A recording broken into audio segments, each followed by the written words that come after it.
നമ്മളോടൊപ്പം PB member A Vijayaraghavan ചേർന്നുണ്ട്.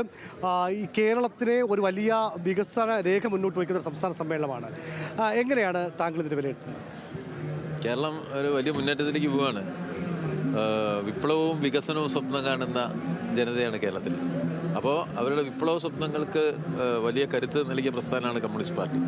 ആ communist party കേരളത്തിൻ്റെ വികസന സ്വപ്നങ്ങളുടെ പൂർണ്ണതയ്ക്ക് വേണ്ടി പ്രവർത്തിക്കാൻ പോവുകയാണ്. ഇപ്പോഴും നമ്മൾ ആ പ്രവർത്തനത്തിലാണ്. അതിൻ്റെ കൂടുതൽ വിപുലീകരണം എന്നതിനെ സംബന്ധിച്ചുള്ള സൂക്ഷ്മതല ചർച്ചയും അതിൻ്റെ അടിസ്ഥാനത്തിലുള്ള ബഹുമുഖ പ്രവർത്തനങ്ങൾക്കുള്ള രൂപരേഖയുമായി തയ്യാറാക്കിയിരിക്കുകയാണ് ഈ പാർട്ടി സമ്മേളനം. നല്ല നിലയിൽ കേരളത്തിലെ ജനങ്ങൾ അതിനെ സ്വാഗതം ചെയ്യാൻ പോകും. ഈ സ്റ്റേറ്റ് കമ്മിറ്റിയിൽ യുവാക്കളുടെ പ്രാതിനിധ്യം എടുത്തു പറയേണ്ടതാണ്. അതിനെങ്ങനെയാണ് താങ്കൾ വിലയിരുത്തുന്നത്? അല്ല, യുവാക്കൾക്ക് പ്രാതിനിധ്യം ഇല്ല എന്നാണ് ഞങ്ങളുടെ വിരുദ്ധരായ കുറേ മാധ്യമങ്ങൾ കഴിഞ്ഞ കുറേ ദിവസമായിട്ട് ഇവിടെ പറഞ്ഞുകൊണ്ടിരിക്കുന്നത്. അപ്പോൾ അവർക്കൊക്കെ അവർക്ക് നമ്മളെ പാർട്ടിയെക്കുറിച്ച് ഉള്ള പിന്നെ നന്നായി കാണുന്നുള്ള അവരുടെയും കൂടി ആഗ്രഹം ഉണ്ടല്ലോ.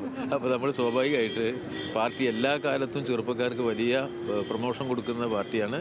ഇന്ന് പാർട്ടിയുടെ നേതൃത്വ നിരയിലിരിക്കുന്നവരെല്ലാം അവരുടെ വളരെ ചെറുപ്പകാലത്ത് പാർട്ടിയുടെ സംസ്ഥാന കമ്മിറ്റിയിലും ഉയർന്ന പാർട്ടി ഘടകങ്ങളിലും വന്നിട്ടുള്ളവരാണ്. പുതിയ കാലത്തിന് അനുയോജ്യമായ രൂപത്തിൽ നാളെ പാർട്ടിയെ നയിക്കാൻ പ്രാപ്തരാവേണ്ട ഒരു തലമുറയെ പരിശീലിപ്പിക്കുക എന്നുള്ളത് കമ്മ്യൂണിസ്റ്റ് പാർട്ടിയുടെ ഒരു പ്രവർത്തന രീതിയാണ്. അതിൻ്റെ അടിസ്ഥാനത്തിലാണ് ഈ കാര്യങ്ങളെല്ലാം നമ്മളിപ്പോൾ തീരുമാനിച്ചത്.